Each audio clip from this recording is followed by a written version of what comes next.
What's up everybody, Superdurks fan here for another weekly update video. So, not too many news stories to go over, but there is some really interesting stuff this week. The first is that Nissan has unveiled the restyled 2017 Nismo GT-R. Now, we have already seen the standard 2017 GT-R restyle a couple of months ago, and so now we're just seeing the Nismo version, which, gets some of the same enhancements and tweaks that we saw on the standard GT-R here. Does look very good in, Nismo trim like it always has, and that's basically it. It's just the new styling and the new interior. Otherwise, it's the same. The mechanicals are the same 600 horsepower for the Nismo version, and all the same great enhancements. And so there are new aerodynamics with the front bumper to help make it a little bit better than the previous Nismo. They say the suspension's also retuned with some minor changes to the springs, stabilizer bars, and Bilstein dampers. But aside from that, nothing else has really changed.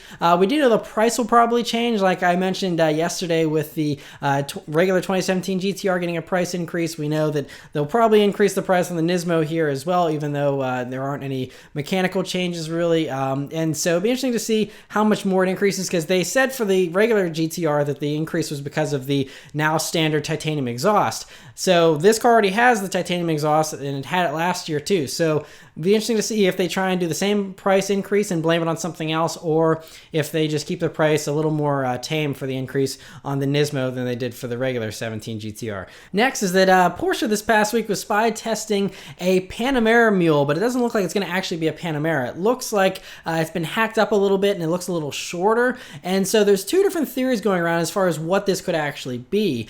Some people are thinking that this could be a new 928, like a Panamera-based coupe that Porsche could be working on, a front-engine sports car that would be interesting, and that's what all the enthusiasts would, like, is something along those lines. But the other theory is, these doors on this mule still look functional, even though they're, it's kind of hacked up a little bit. It does look like it's still a four-door sedan. And that could just be because it's a mule and they're very early in their testing stages of this coupe, or it could be it actually is just a smaller sedan. We know there's been rumors for years now of a Porsche Pagan is what it's been called, which is just a smaller Panamera that could have been possibly all electric. And now, we're thinking, since we've seen the concept, Mission E, which is the electric, Porsche that wowed everyone with its gorgeous styling, this could be maybe an early mule for the production version of that. And that's a possibility. It could also just be that they're finally doing this Pagan, which, they've been wanting to do a smaller Panamera, I'm sure, and with the success of the Macan, I'm sure they would want a Macan-sized sedan as well to go along with the Macan and have probably similar styling, things like that, just not as lifted up and SUV-like. So that could be what we're seeing here as well. Not really too sure, but there's rumors that, whatever it is, it'll be coming out in the 2019 model year. So got a couple of years, and this still does look like a very early mule of them just using existing parts and kind of having a working prototype. So it'll be interesting to see how that develops. Other German automaker news is that BMW this past week has trademarked several 8 Series names, which makes people think that they're bringing back the 8 Series, and most likely they are, because they've trademarked 825, 830, 835, 850, 845, and 860, along with an M850 and an M8. So, they could just be playing it safe with an 8 Series. There's no guarantees they're actually building an M8 and stuff like that, but probably will be happening. So what we've been hearing based on this report by Autoblog is that what's going on here is BMW is seeing the success of the Mercedes-AMG GT and the GTS, the sports car. And so BMW wants an answer to that. And so they're considering taking either the 8 Series or the 6 Series, it's kind of up in the air, but either turning the 6 Series into a strictly 2-seat sports car and getting rid of the whole Grand Tourer type thing with the 6 Series like it currently is, and then making the 8 Series kind of like the new 6 Series and making it basically a coupe version of the 7 Series. So that's one of the options, or it could be the other way around, that this new 8 Series could just be like an AMG GT. But since, we're seeing these smaller engine sizes of an 825 and an 830, it's looking more like the 6 Series could be the one that ends up being the sports car, and the 8 Series will be the new 6 Series, and that's why they'll have the smaller engines and things like that, because I don't think they would put stuff like that in a sports car version. So, but it would, obviously probably get an M8 version at some point, so it would still keep the same kind of idea as the M6 and the M6 Grand Coupe, I'm sure, and do that kind of stuff. But that's what we're hearing as far as the 8 Series. Now, historically, the 8 Series has been a coupe. So we know that it is going to probably stay a coupe. I mean, they may do a Grand Coupe version like they did with the 6 Series, but it'd be nice if they just kept it with a coupe. But interesting to see they're working on that, because with coupes becoming less and less popular these days, it's really exciting that BMW is looking into that. So fingers crossed these trademarks actually get put on the back of real cars at some point.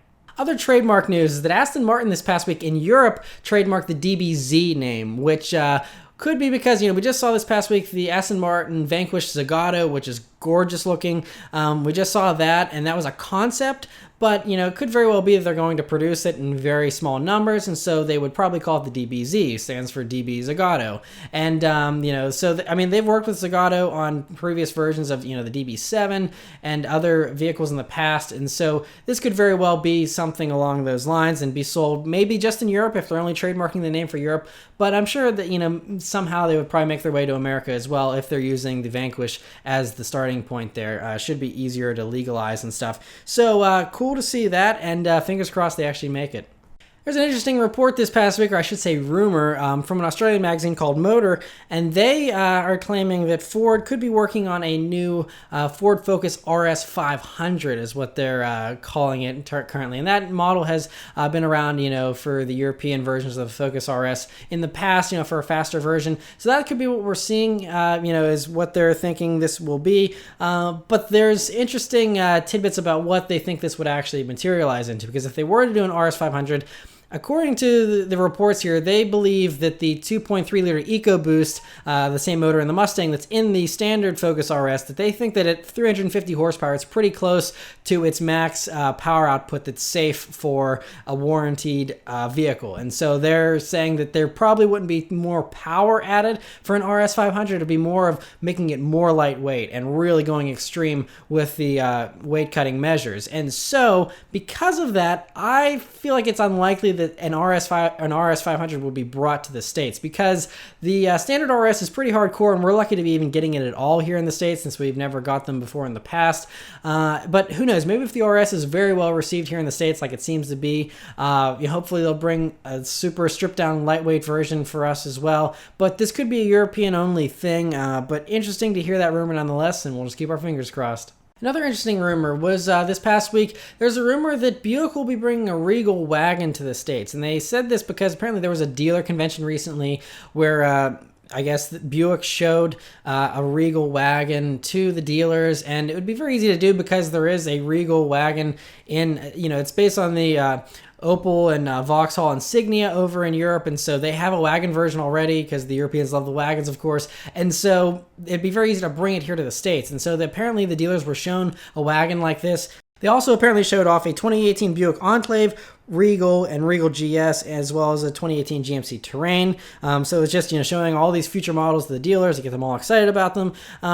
So the rumor with this wagon is they would just bring a wagon version over here, and it would just be a badge swap of the Opel Insignia wagon, and it'd be very easy to bring over, and that would be it. And we know they've trademarked, I think, a couple of, they've trademarked the Tour X and Regal Tour X names, and that combined with the rumor of them bringing a wagon here makes me think it's not going to be a standard wagon. What they're probably going to be doing here is some type of Subaru Outback ripoff, where they will take the Regal wagon, lift it up an inch or two, give it some aggressive body cladding so it looks like it can go off-road, and then sell it, because that's the kind of crossovers everyone loves. That's all that all the other car manufacturers do. That's all the Subaru Outback is a 1-inch lifted body-cladded Subaru Legacy wagon. And so, that's all that the recipe is. So I think Buick could probably stand to sell a pretty good amount of these, because they would never sell a standard Regal wagon very well. I mean, look at the Cadillac CTS wagon that was brought over. It was very cool, and us enthusiasts loved it, but it didn't sell very well. And so I don't think they would just bring a strictly normal wagon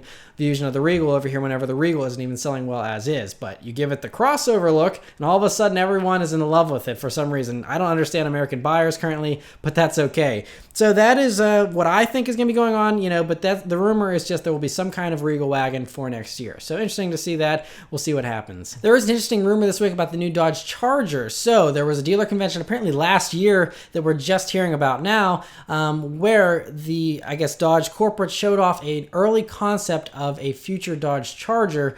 and it was just to kind of gauge dealer reaction and stuff like that. And so what they're saying though is that the new Dodge Charger is going to be based on the Alfa Romeo Giulia platform, and it would just be a lengthened version of that platform. So it'd be bigger than the Giulia, but based on the same underpinnings basically. And they said that in addition to that, they want to drop 500 pounds off the curb weight of the current Charger for the next generation version, which, you know, that's one thing. Whenever I reviewed the Chargers, it was a very heavy vehicle. And so, you know, if they drop it 500 pounds, you're looking at a 3,500 pound sedan, which is a whole lot better than a 4,000 pound sedan. It would probably be a little bit smaller because of it. And so they're also saying that there would be the new twin turbo 4-cylinder under the hood of it is one of the options for the engine. We know that that engine is also what they're working on for the new Jeep Wrangler. It's called the Hurricane engine, apparently, is the code name for it. We know it's going to be under the hood of the 2018 Wrangler, and so that's probably going to make its way into the Charger. Now, this new Charger, they said, wouldn't come out until 2020. They said they're going to do one final refresh in 2019 for the current Charger, and then have the new one come out either for 20 or 2020 for the 2021 model year, probably. So, interesting to see that. Sounds like a good direction there for the Charger. Fingers crossed they still keep a V8 in it, though, you know, and don't sacrifice that. One other cool tidbit from this dealer convention that happened last year, apparently, is that dealers were shown a concept version of a new Dodge Barracuda that they're considering bringing back. And apparently it was strictly a convertible, which is an interesting thing because I've been hearing them kind of making a smaller pony car to compete more directly with the Mustang and Camaro that would be lighter weight than the Challenger. And but this is saying it was strictly a convertible that they saw. And that could also probably get that 300 horsepower turbo 4-cylinder as well. But anyway, interesting to hear those rumors, and excited to see what happens. Ferrari this past week debuted a one-off 458 Speciale that has been basically given the 488 restyle, but it even looks more extreme and unique. And this is for one very wealthy owner that was in the UK, I believe, who just decided that he wanted to make a custom one-off Ferrari. And Ferrari's done this for other people in the past. This isn't the first time, but very interesting to see this. It's beautiful, though. I absolutely love the way it looks, and I think Ferrari should take this and make this, what the new 488 Speciale or whatever they end up calling it would look like, because this looks really, really fantastic, and they did a really good job. Whoever the owner is, he has excellent taste, and so cool to see that, although we'll probably never, ever see one in person. Another interesting thing this past week was that Volkswagen has announced a new edition of the Beetle. So those worried about the Beetle going away very soon, it's at least continuing on until next year. We know the Dune is just, arriving in dealers, and they now have this new one called the Pink Beetle, and that is the official name. This is the first car to use a hashtag in its name, and as you can see, it's just a pink Beetle basically. But for I guess they're trying to, their worry whenever they restyled the new Beetle here, they said they wanted to make it look more masculine because it was too much of a chick car. I think they're kind of giving up on that hope of drawing in male buyers. Although I think the Beetle's a great car. I reviewed one, I loved it. But I think they're kind of like, hey, you know what? It is a chick car. Let's just cater and make a pink one. And so that's what they did. And I think it looks good in pink, though. I think they did a really nice job. It's a cool shade of pink. And it even has pink plaid seats, which I'm a big fan of plaid. I think that looks awesome, actually. And so very cool little idea there. And hopefully it'll help them to sell a few more Beetles. Hyundai this past week has unveiled a couple of new concept cars they're unveiling. But the only one we have actual pictures and information about currently is this RM16 concept, which, as you can see, looks like a restyled Veloster Turbo, but it looks really awesome, by the way. And this is a new teaser for their new N division, which is like BMW's M division. In a very creative stroke, they've called it the N division. And anyway, there hasn't been any actual N performance vehicles out yet, but the whole Genesis brand, they want to do N versions of those and things like that. But what they're showing off here is RM, which is a racing midship concept. That's what the RM stands for. And this one, apparently, it has a mid-mounted 2-liter turbocharged engine, electric turbocharger, doing 295 horsepower, and it has a 42 front and 57 weight bias, which is pretty interesting. 6-speed manual transmission, though, electronic limited slip diff, and all this kind of stuff. And again, this is just a concept, but if Hyundai does happen to actually make a mid-engine Veloster Turbo, it would be awesome. I think the enthusiast community would freak out and be obsessed with it, and especially if it looks like that, I think it'd be a hot seller. I love those side scoops and everything. Looks absolutely awesome. So fingers crossed that actually gets put into production, but cool to see it nonetheless. And the last story this week is some interesting news. During a shareholder meeting for Tesla, Elon Musk announced that the supercharging that you get for free, you have the whole supercharger network whenever you buy a Tesla, and you can go and charge it along the highways and stuff like that whenever you're on road trips. He's saying that for the Model 3, it's not going to be free. He said it was free with the Model S because they bundled it into the price of the car, because as we know, electricity isn't free. And so, Tesla's been giving out free electricity, and all these places are, here's a free charging port, and giving everyone free electricity. And if electric cars become more mainstream, that will not continue, because electricity costs something, and you don't get anything for free. You have to pay for it one way or another. And so, with the Model S, it's been free for a lifetime. With the Model 3, to keep the pricing down, they said that they are separating that. So they're saying that the supercharging will, cost money. I guess there will be some kind of package you could buy to add on to your Model 3, or you can just pay for it as you go and stuff like that. And he's promising it's going to be much, much cheaper than gasoline, and it's still going to be, a lot more economical and all that kind of stuff. But it's not going to be free. And this is something I was waiting for this news to come at some point, because I'm telling, eventually everyone's going to have to start paying for their electricity in their electric cars. So this time of everyone they're trying to get everyone hooked on electricity and stuff. And I mean, it will probably be less expensive than gasoline, so it's still a good alternative for those that want something more environmentally friendly. But it's kind of interesting to see that that's happening. We'll see how many people drop out of their Model 3 pre-orders because of this. Probably not too many, because it will probably be a pretty inexpensive thing. But interesting to see nonetheless that you're going to have to start paying for the electricity from a supercharger port.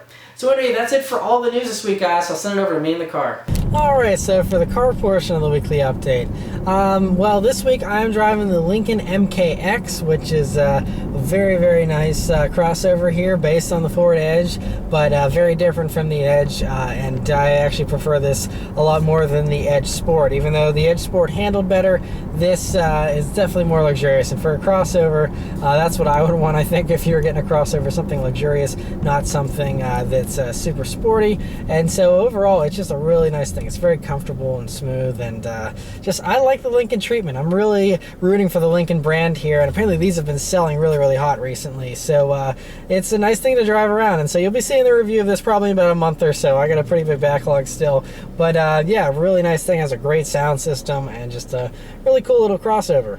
So yeah, that's basically it. I mean, otherwise, I just want to thank you guys very much for your support of the videos over the past week here. I'm really glad the BRZ video is so well received of the 2017 changes. That's at like 100,000 views, so thank you very much for your support of that. And also the Bugatti Veyron video got like 150,000 views in the first few days there, and it's still growing and getting more and more views, and was featured on Fastlane Daily and all kinds of cool stuff. So awesome to see that, and just very grateful for your guys' support always. So yeah, but thank you guys very much for watching the weekly update, and I'll leave you with a nice little acceleration here like I always do. And here we go. I'm gonna get straightened out here first. Yeah, this thing likes to torque steer like crazy, because this is the front wheel drive version. It's the 2.7 liter EcoBoost with 380 pound-feet of torque going through those front wheels. This thing, I mean, this steering wheel likes to move around. It's kind of funny. But yeah, it's quick though, and pretty cool. And you do have an all-wheel drive option for those that don't like torque steer. But yeah, otherwise, the only other thing I want to mention real quick before I go here is that there will not be a Stuff I Saw Last Month video for the month of May here, because I actually didn't see that much crazy driving. I only saw like one or two really interesting things, and wasn't worthy of an entire video. So I'm just going to save those for next month, and we'll see if I see more crazy stuff here in the next month. Anyway, thank you guys very much for watching. I'll see you next week. Take care.